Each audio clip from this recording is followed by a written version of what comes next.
You want to support Roland Martin Unfiltered? Be sure to join our Bring the Funk fan club. Every dollar that you give to us supports our daily digital show. There's only one daily digital show out here that keeps it black and keep it real as Roland Martin Unfiltered. Support the Roland Martin Unfiltered daily digital show by going to RolandMartinUnfiltered.com. You can make this possible. The stunning story out of Georgia, people still are talking about it all over social media. That is the murder of Ahmaud Arbery. How is it that the two white men who shot and killed him are not in jail, people? And of course, this took place in February, Brunswick, Georgia, of course, where Ahmaud Arbery was jogging. He was then chased down by two white men, father and son, shot and killed, yet they have not been arrested. Here's a statement put out yesterday by the Georgia Bureau of Investigation. They said they have not been requested. Here it said the GBI has not been requested to investigate the shooting death of Ahmaud Arbery. The Glynn County Police Department has requested that our Kingsland office investigate the following: allegations of threats against GCPD and individuals involved in the active investigation, the public release of video related to the shooting death of Ahmaud Arbery. These investigations are active and ongoing. And I want you to leave that up. I want you to follow this here. The police department where this took place has not asked the Georgia Bureau of Investigation, essentially their state FBI, to step in. But they do want them to investigate threats made against the police department and individuals involved in the investigation. And how did the video get released? Now, keep in mind, that video is why the case is being referred to a grand jury. Folks, they were trying to keep this quiet. They did not want the public to see this video. The Georgia NAACP has also issued a statement about the case being presented to the Glynn County Grand Jury. Joining me to talk about all of this is President of the NAACP, Reverend James Woodall. Reverend, glad to have you on the show. Thank you, Roland, for the invitation. I'm glad to be able to speak to this injustice. Speak to how, so the police department doesn't want the GBI involved in the actual murder investigation, but they want them to investigate two other issues as opposed to exactly how did these two men shoot and kill Arbery. That's correct. And the only thing I would add is we did receive an update late last evening that the GBI has officially been requested to, investigate the murder of Ahmaud Arbery. As of yesterday, the governor, as well as the attorney general, has also made comments that they, quote unquote, are very concerned and are putting in their resources to ensure that justice is served in this case. So that is as of late last evening. Again, though, this took place on February 23rd. That's right. The New York Times had a story on this a week or two ago. We had Lee Merritt on the show. All this activity in the last 24 hours is solely because the video was leaked. If that video is not made public, then none of this is happening. There's no grand jury. There's no request for the GBI. The governor's not commenting. And it's not like nobody knew about this. That's correct. And then to add insult to injury, the video that was released yesterday has been in the possession of the police department and the district attorneys, all three of whom had access to it. The family had not seen the video until it hit social media on yesterday. The family did not get the opportunity to see it and review it prior to it being released to the public, and therefore it was insulting as well as very troublesome to see and to deal with that. But the fact is, it's out now, and so we want justice for this young man. Well, and again, and the reason the family has not seen it, because the investigators kept it under wraps. That's right. I mean, until it is leaked, no one knew that there was somebody who was trailing. Then the original DA, George Barnwell, says that, oh, the person who shot that video was somebody who was assisting the McMichaels in the pursuit of Arbery. That's correct. That's correct. And that's exactly why the Georgia NAACP, along with several coalition partners, we have all demanded and advised our members and our community leaders to all demand that not only Jackie Johnson, who is the district attorney in Brunswick, that she resign, because this is not the first time she has done what we like to call judicial malpractice. But we also believe that George Barnhill needs to resign too, because who could be that slow and that crazy to put into writing that this was justified? There is nothing in the state statute, there's nothing in the law that would allow for those two men to kill an unarmed black boy who's simply running. So they should not only be disbarred and resign, but they should become criminally complicit in this death as well.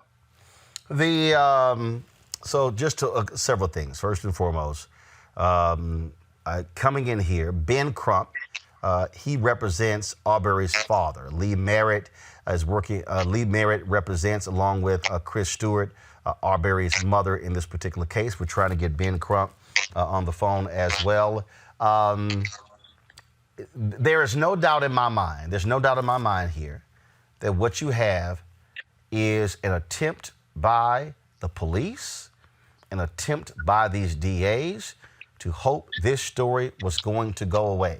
The fact that the initial DA, George Barnwell, concocts this whole report that absolves the McMichaels of their involvement, says it was self-defense, they were trying to make a citizen's arrest, and now all of a sudden, it just so happens on the day after the video gets leaked that the third DA goes, you know what? I think there is sufficient evidence to take this to a grand jury.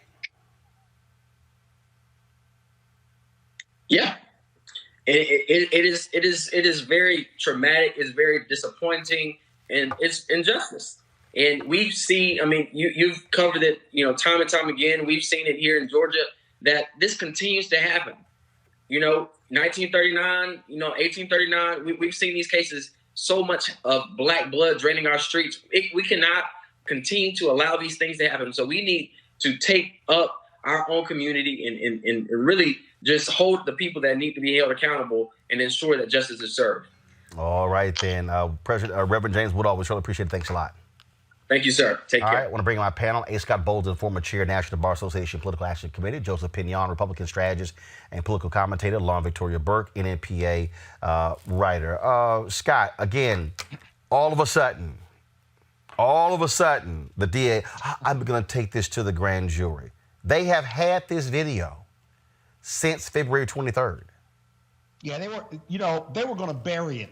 The one thing for our viewing audience is to know is that the reason these two people haven't been arrested is because the shooter and his father, the father is a former police officer from New Brunswick or that jurisdiction, and he's a former investigator for the DA's office in Brunswick County or in that area. And so they're going to be given the benefit of the doubt. This really reminds you of Trayvon Martin, if you think about it, Roland, because they called the police, the assailants called the police, and then they got off the phone when she was asking them, what is he doing? He's running. What is he doing?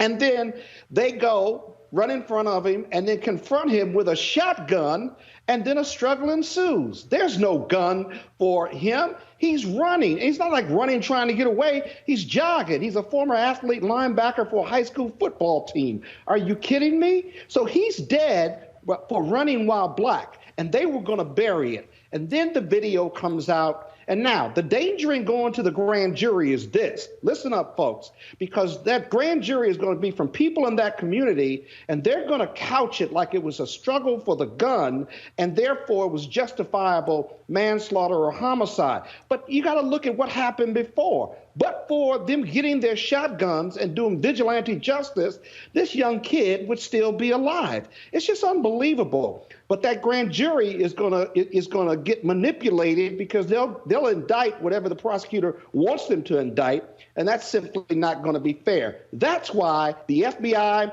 and the Georgia Bureau of Investigation have to investigate versus the grand jury or an independent commission. Let's keep watching this case closely.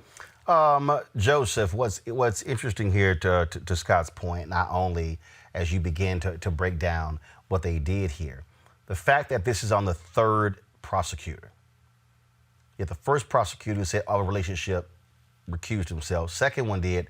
Third one has had the case. No, I'm not going to ask Joe Bureau of Investigation. And so here's my question. All right, coronavirus has been happening. What the hell have they been doing for the whole month of April?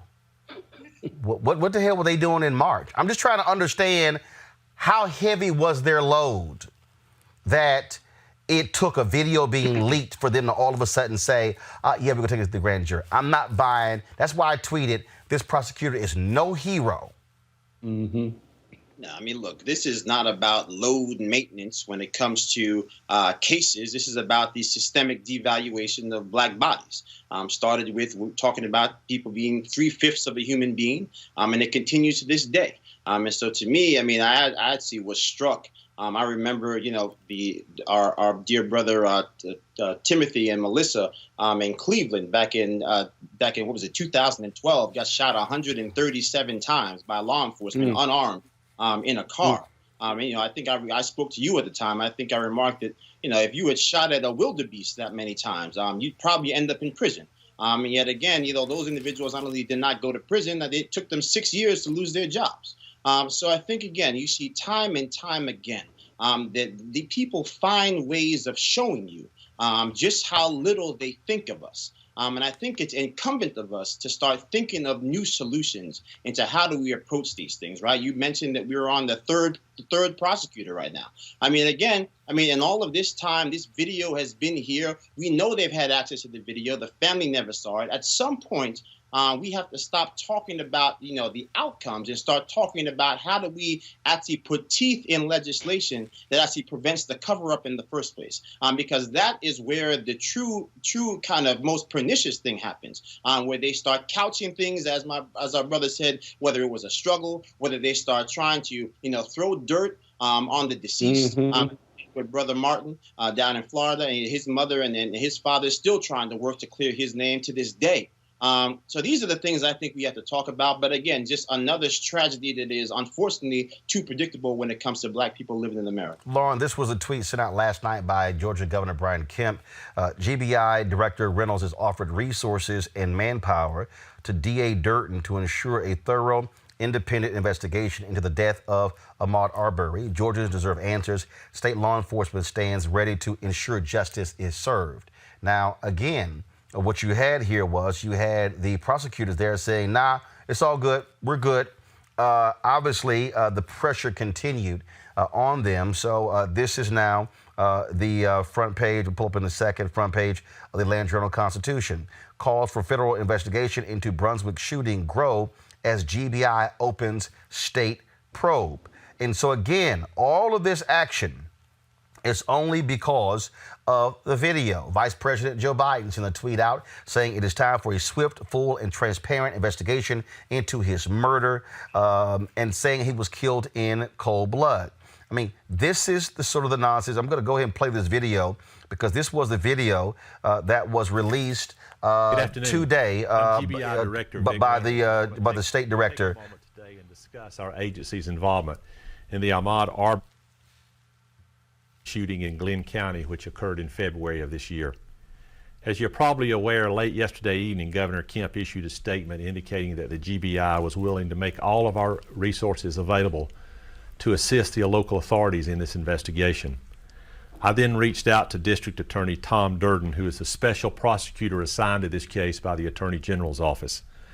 I offered our assistance in this matter. Mr. Durden and I were able to connect and speak about 9:30 last night, and he quickly accepted our offer and asked us to become involved in the case. Some of you may not realize, but the GBI can only become involved in a matter when asked by the local authorities. After Mr. Durden's request last night, I advised him that we would hit the ground running this morning. We've now assigned this case to 3 of our experienced supervisory level agents. They come from 2 separate regions and a specialized unit which is located in the 3rd region. We've also decided that this case will be ran from headquarters and that will bring to bear every resource and all the experience this agency has in resolving this matter. You know, our goal in every investigation is to seek the truth, and that's exactly what we intend on doing in this matter. I realize that emotions are running high in this community, and they're running high throughout this state. And the last thing anyone wants to do is extend us any patience. But I also realize that this investigation must be done correctly. And therefore, I must ask for a little of your patience. I'm confident that we'll do justice in this matter, but I'm just as confident we're going to do it the right way. Usually the right road isn't the quickest or the fastest way, but it's the right way. And that's the road we intend on taking. The governor of this state wants justice done in this case, as does the GBI, and I'm confident that we'll deliver that. Thank you for giving me a few minutes of your time today. Stay safe and God bless. Thank you. Lauren, this is the problem. Black people got to raise hell just to get due process. About that. And, all this nonsense about they needed permission from somebody to do an investigation is a bunch of foolishness. Okay, they can do what they want to do. What we're going to need is the FBI obviously is going to have to get involved with this. I wouldn't trust any authorities down there. I wouldn't trust the prosecutor. I wouldn't trust the grand jury from down there. It is going to have to go over these people's heads.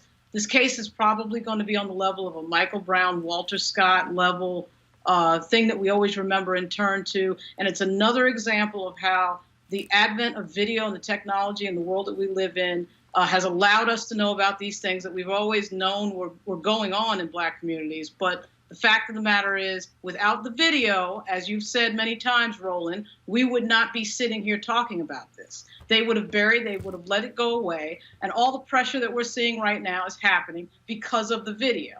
So the idea that they would have been doing this and they need patience and they need time and all this other nonsense, they've known about this since February 23rd. So why should we give them any deference whatsoever in terms of timing? It's completely ridiculous. But I would trust absolutely nothing in terms of what they're saying, what they do in the background, and what happens further. It has to go over this. And if Donald Trump really wants to prove himself, and all his little flunkies that think he's so great really want to prove themselves with the Black community, this would be an opportunity to do that. Well, first of all, they won't. And of course, you've got Alveda King, who's there in Atlanta, Angela Stanton. They're not going to say anything. Let's deal with what took place here. We talk about federal involvement. Scott, oftentimes what we hear is that difficult for the feds to get involved because of just how when it comes to trying to determine if somebody's civil rights statutes are violated. I remember my previous conversations with former Attorney General Eric Holder. In this case, here was somebody who was jogging on a public street. That opens the door, Scott, correct, yes or no, to his civil rights. Oh, it's not just he's on public streets. That jurisdiction gets federal funding too, and you can purposefully and with intentionality violate someone's civil rights by attacking them or doing anything to them that violates the law, whether it's the Fourth Amendment or otherwise, simply because they're Black or they're part of a protected class. So the short answer is yes. Well, you would have to establish that he was being targeted or attacked because he was Black. But in this case, but the part of the other piece is that if you deny somebody their civil rights, meaning the ability to move freely, to be things along those lines, and so I think for a lot of people say, hey, federal investigation, civil rights violations, but it's a very fine line which holders often talk about that need to be broadened in his estimation. Because how do you show purposefulness, not necessarily a mens rea for criminal conduct, but how do I show that the reason he was targeted was simply to violate his civil rights? It's very difficult because the assailants will argue on the defense side that he was attacked and there was a struggle simply because they believed he was a burglary suspect and he was burglarizing a house being built, even though he had nothing on him and he was running by the house. Even if he ran through the house, the civil vigilantism or the justice vigilantism would never justify that. But you've got to have clear and compelling evidence that his civil rights were violated, and the sole reason for him being attacked was to violate his civil rights because he was Black. That can be difficult for the feds. George Joseph, this DA, George Barnwell, the first one who recused himself, he still, though, laid out the facts of this case, absolving these individuals, the McMichaels of this. stating that they were trying to make a citizen's arrest. This is what the Georgia Code says.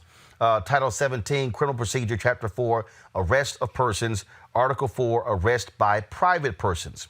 A private person may arrest an offender if the offense is committed in his presence or within his immediate knowledge.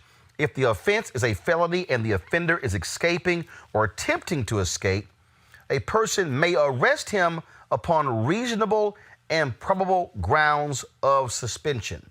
So when you look at what that prosecutor did, what he basically gave is he gave actually the defense of these two when he's the prosecutor.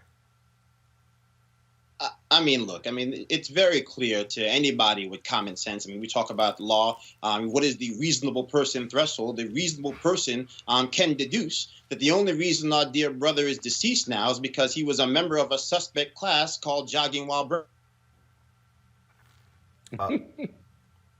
you broke up there, so go ahead. You broke up there, so go ahead and repeat it. Your Skype broke up. Go ahead.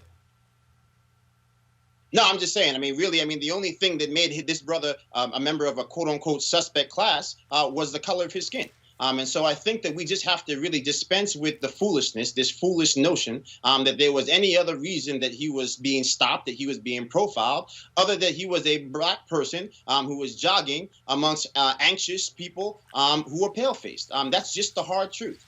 So ultimately, you know, the things that we have to focus on right now, how can we get justice for somebody who is not here? I mean, how can we actually sit here and continue to watch these images time and time and time again and continue to put our faith in a criminal justice system that repeatedly does not work for black and brown people? I think to your earlier point, it is the time for people who do champion President Trump when it comes to criminal justice to say that criminal. All right, not sure why we keep losing. We keep losing your Skype there. It keeps freezing up there. I want to read this here, Lauren, and this is from the New York Times story. According to a police report, one of the men, Gregory McMichael, said that he saw Mr. Arbery running through his neighborhood and thought that he looked like the suspect in a rash of nearby break-ins. Mr. McMichael, 64, told the authorities that he and his son, Travis McMichael, 34, armed themselves and began chasing him in a truck. Now, Lauren, very basic questions that I would think if you're a police officer or if you're a prosecutor, you would ask. How did you ascertain that he looked like the suspect in the previous burglaries? Were any videos distributed? Were any photos distributed? Was he wearing the same clothing in the video? How did they ascertain that a brother who's running looks like the suspect in a rash of break-ins? Really? Yeah, Did you see those break-ins? That's the other question. Lauren, go ahead. Lauren Scott, go ahead.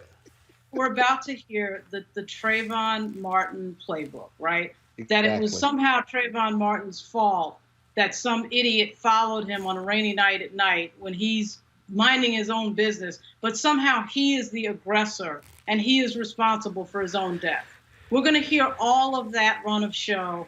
It's a complete, you know, it really just harkens back. It's appropriate this week, of course, that Ida Wells got the Pulitzer Prize, and of course she got that for investigating lynchings, because here we are talking about this. We've heard this again and again and again and again and again. It's the same nonsense again and again about how, oh, we got into a struggle and then it's the dead person's fault that they're dead because I chased them and followed them and hunted them down with a gun. Everybody's armed, right? Then they have video, but yet it will be this guy's fault that he's dead. It's complete nonsense. We'll hear the entire thing, not only from the people who are the perpetrators of this murder, but we'll hear it from the authorities, we'll hear it from the investigators, we'll hear it from the cops, we'll hear it from everybody on down, because this, of course, is the legacy of 400 years of American history. There's no escaping that. So we have to get back to the question of how do we put a stop to it? And that comes down to a great deal of political pressure and a great deal of very focused political pressure on specific people who have anything to do with these issues, and the punishment that needs to happen after these things happen. Because we're just watching videos over and over again. We're really watching the same video over and over again in a way, which is really insane, but that's what's going on here. Scott, here's what's very interesting. Barnhill, this is going back to the New York Times piece here. One of the prosecutors who was previously assigned to the case, George E. Barnhill of the Waycross Judicial District, had advised the police that there was insufficient probable cause to arrest Mr. Arbery's pursuers, arguing that they had acted legally under the state citizens arrest and self-defense statutes, according to documents obtained by the New York Times. Scott, this is not a prosecutor saying, you know what, I don't think we can get a conviction. No, this is a prosecutor saying, you shouldn't even arrest him. Now, the whole point of this here, even if you get, first of all, getting arrested doesn't mean you are convicted. These two guys haven't even been arrested. Gregory McMichael and Travis McMichael haven't even been arrested, where a judge has set out bail. There are cases where you can get arrested and then a DA will take it to the grand jury. They may not indict, and then you're fine. They say, you know what, don't even arrest them. Well, as a former prosecutor, as you know, the prosecutor can look at both sides and make that determination. However, they also have the option and the discretion for the police to arrest. Defendants post bail, and then you can take it to a grand jury. But the standard for this civilian arrest is rooted in reasonableness. And if you look at that video and go frame by frame, you know, I do this on this show when these cases come up. I did too. If you look at Arbor or the deceased, he's running and then he runs away from the truck and runs away from the son who has the shotgun. Then you see around the truck, when he comes past the truck, he sees the shotgun. These aren't police, and the shotgun is pointed at him. And he then turns and runs towards the shotgun to get the shotgun from the assailant, or who he believes to be the assailant. There's nothing unreasonable or nothing reasonable about what these two vigilantes did. Yes, there was a struggle, but the analysis and the evaluation by the prosecutor and the police cannot begin with the struggle. It's got to begin in the whole video and the beginning to the end, because the struggle is only part of the problem in the case. Was it reasonable for them to be there? Did they have probable cause to believe that he was a burglary suspect? Did they see him carrying a TV or something that had been removed? No, they were acting on their dumbness, their presumptiveness, and the fact that there was a black man running in presumably an all-white neighborhood. There can be no defense of civil arrest and their right to do so, but you've got to analyze all the facts, not the struggle. And that's going to be the challenge of the grand jury and the Georgia Bureau of Investigation. And this is what Barnhill wrote, Joseph and Lauren. This was in the Atlanta Journal-Constitution. They were joined by a third man, William Bryan, who lives in the neighborhood where Arbery was killed, in a letter sent to a Glynn County police captain. Go to my iPad, please. In a letter sent to a Glynn County police captain, Barnhill wrote that the three men were in hot pursuit of a burglary suspect with, quote, solid first-hand probable cause. Really? Wow. I mean, it's a lie. I mean, the whole narrative for all of this stuff is always predicated on a lie. It's this notion that somehow that the burden must be placed on the deceased to somehow rise from the dead and prove that they are not only a good human being, but also not guilty of the crime for which they were believed to have actually committed, which upon further evaluation never occurred. So I think we just have to, almost dispense with just, kind of talking about it. I mean, it's just heart-wrenching to talk about it. We have to talk about it, obviously, but talking about it in a way as which even now we, here amongst the living, feel as if we have to try to, basically prove what should be obvious to any simple person who cares about justice, who cares about goodness, who has a shred of honesty and compassion in their heart, to say that this young man should not be buried.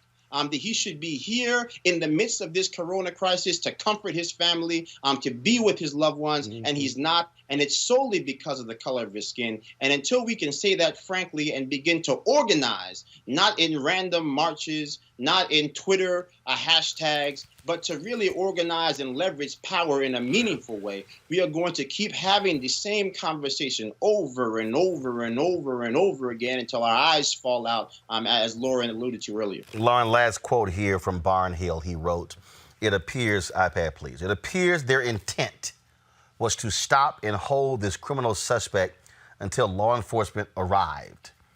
Under Georgia law, this is perfectly legal." Protesters are also calling for the police chief of Glynn County to step down. Well, Lauren, he's got his own issues. Go back to the iPad. John Powell, who's currently on administrative leave with pay in Glynn County after being indicted on charges of 3 counts of violating oath of office, 2 counts of influencing a witness, and 1 count of criminal attempt to commit a felony. Those charges stem from an unrelated case. Really? Yeah, and of course he's walking around and everything is great. Look, until we get the level of political power that we need to stop these things, they're going to continue.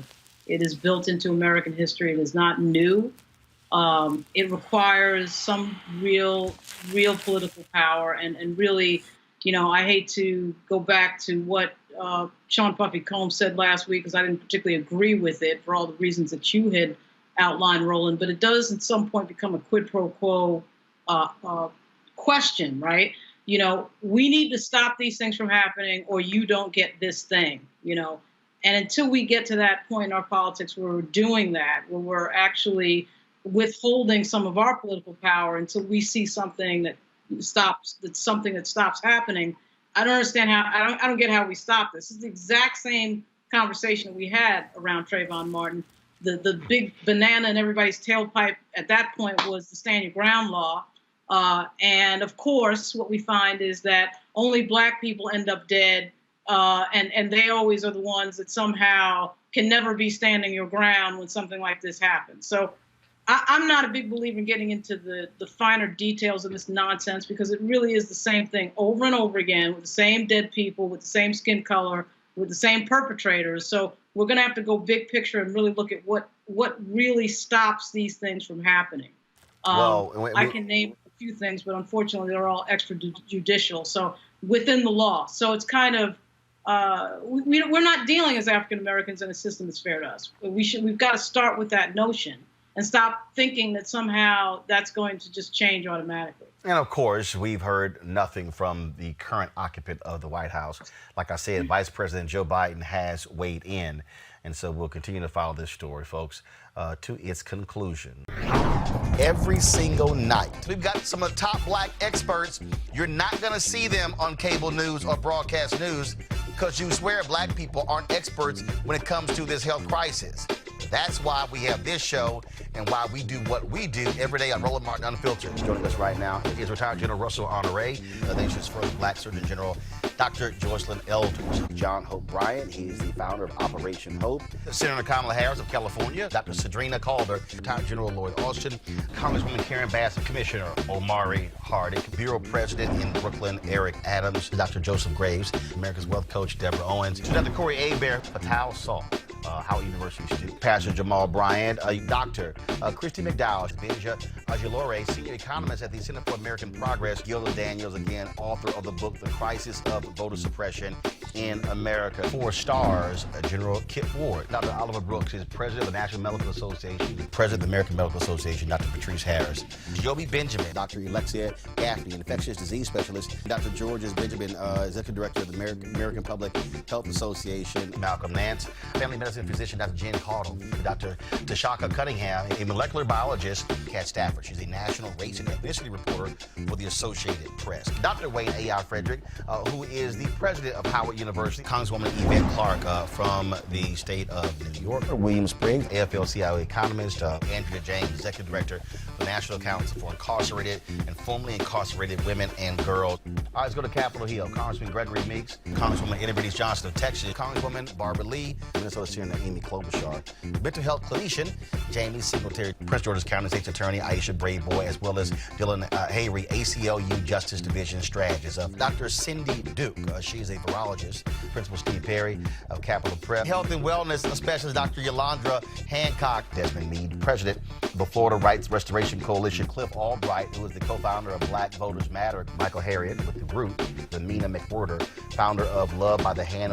Dr. Julianne Malvo, economist, president, Emerita Bennett College. Coroner Michael Fowler is the mayor of Atlanta. Keisha Lance Bottoms, mental health therapist Suzette Clark. Justin Gibney, attorney and political strategist, and Bishop Vincent Matthews Jr. Dr. Suzette McKinney, CEO and executive director of the Illinois Medical District. Dr. Leon Madugal, president-elect of the National Medical Association. Jana Bailey, mayor of Moss Point, Mississippi. Mario King. We're going to keep driving this thing to make sure our people are fully aware, safe, protected from coronavirus. You're getting the top medical experts, top business experts, top political experts, top religious experts, because that's why we do what we do. Unapologetically and unfiltered. Ain't nobody else in the black media space doing what we do. Watch Roland Martin Unfiltered daily at 6 p.m. Eastern on YouTube, Facebook, or Periscope, or go to RolandMartinUnfiltered.com. Support the Roland Martin Unfiltered Daily Digital Show by going to RolandMartinUnfiltered.com. Our goal is to get 20,000 of our fans contributing $50 each for the whole year. You can make this possible. RolandMartinUnfiltered.com.